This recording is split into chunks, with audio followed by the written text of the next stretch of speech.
started with a phone call. Quiet, routine, until it wasn't. Something's not right. 3 hikers gone. No signs of struggle, no bodies, no explanation. Just shoes, neatly placed.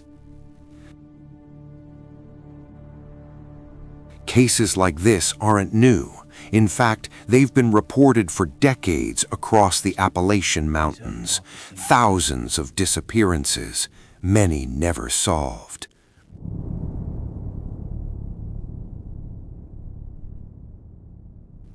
Some investigators have tried to document these cases, like David Paulides, a former police officer who compiled hundreds of unexplained vanishings under what he called the missing 411 phenomenon.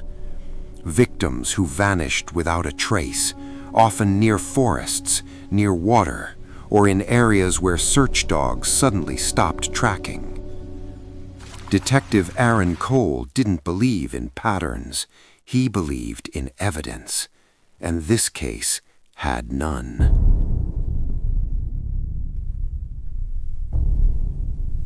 The call came from deep inside the Appalachian wilderness, a region older than bones.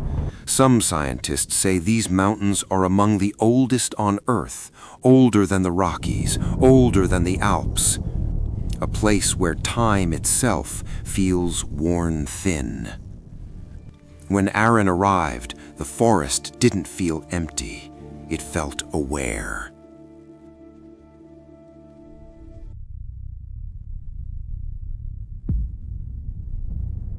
Ranger Daniel Hayes met him outside the station, pale, tired. "Third case this year," he said. Aaron frowned. "Same conditions?" Hayes nodded slowly. No tracks, no struggle, and always the shoes.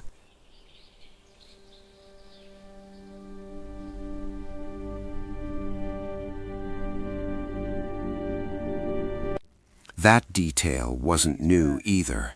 Historical search and rescue reports have documented strange cases where missing individuals were later found without footwear, even in conditions where survival without shoes would be impossible. Got it. Rain's picking up.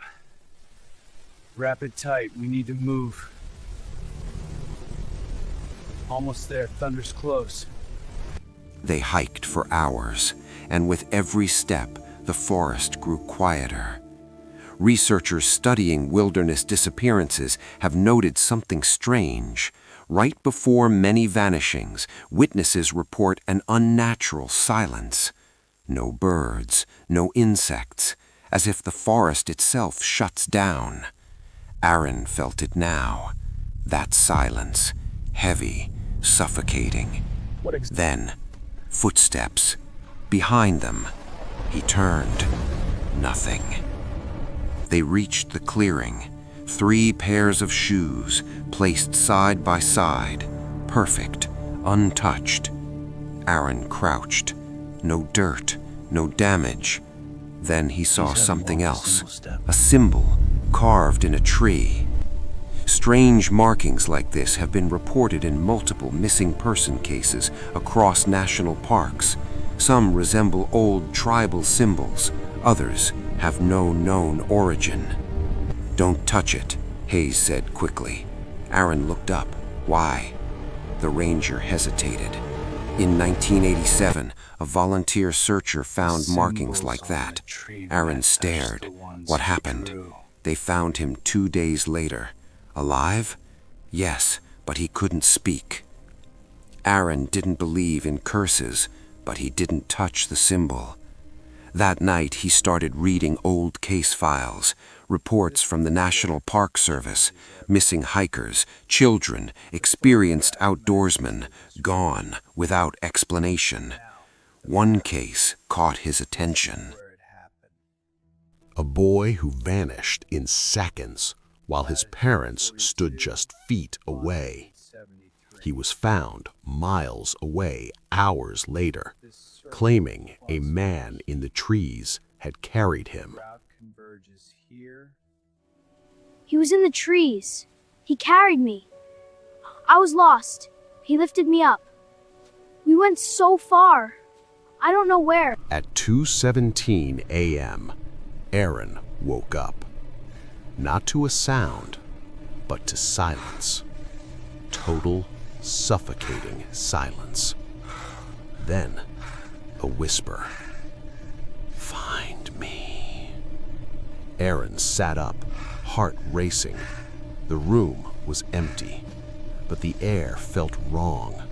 Cold. Who's there? Too cold. The next Who's morning, there? he went back alone.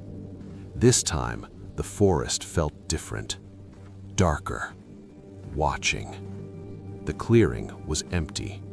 The shoes were gone. In their place, bare footprints. Cases documented in missing 411 reports often describe sudden shifts like this.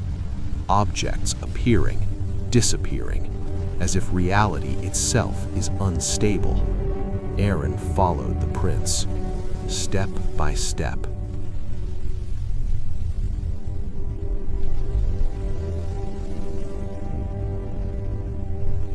They stopped at a massive tree, its bark covered in symbols, hundreds of them. Then a handprint appeared, fresh, bleeding. Aaron stepped back, breathing hard. "Hello!" No answer.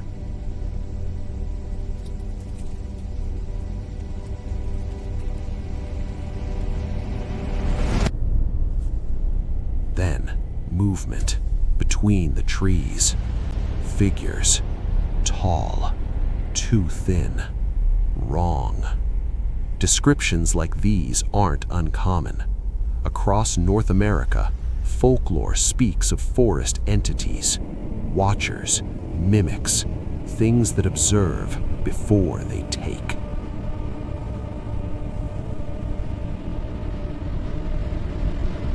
One stepped forward, slowly. "You came back." Aaron stumbled. "What are you?"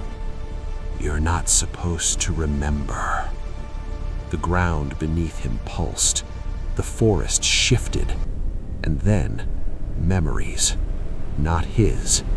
People walking, laughing, stopping, hearing something, turning, and vanishing. Aaron screamed. The voices surrounded him. "You saw us. You followed. You stayed." Then, silence.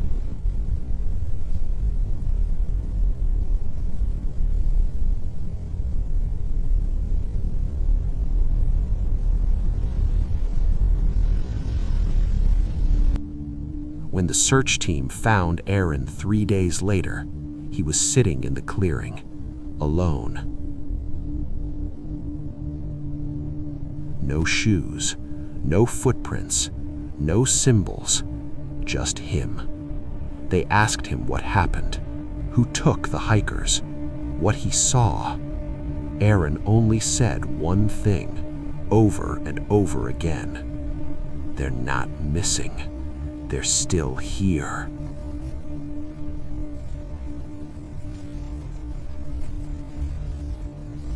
He was transferred to a psychiatric facility 2 weeks later, declared unstable. No, this isn't Case right. closed. Keep moving. Don't make this harder.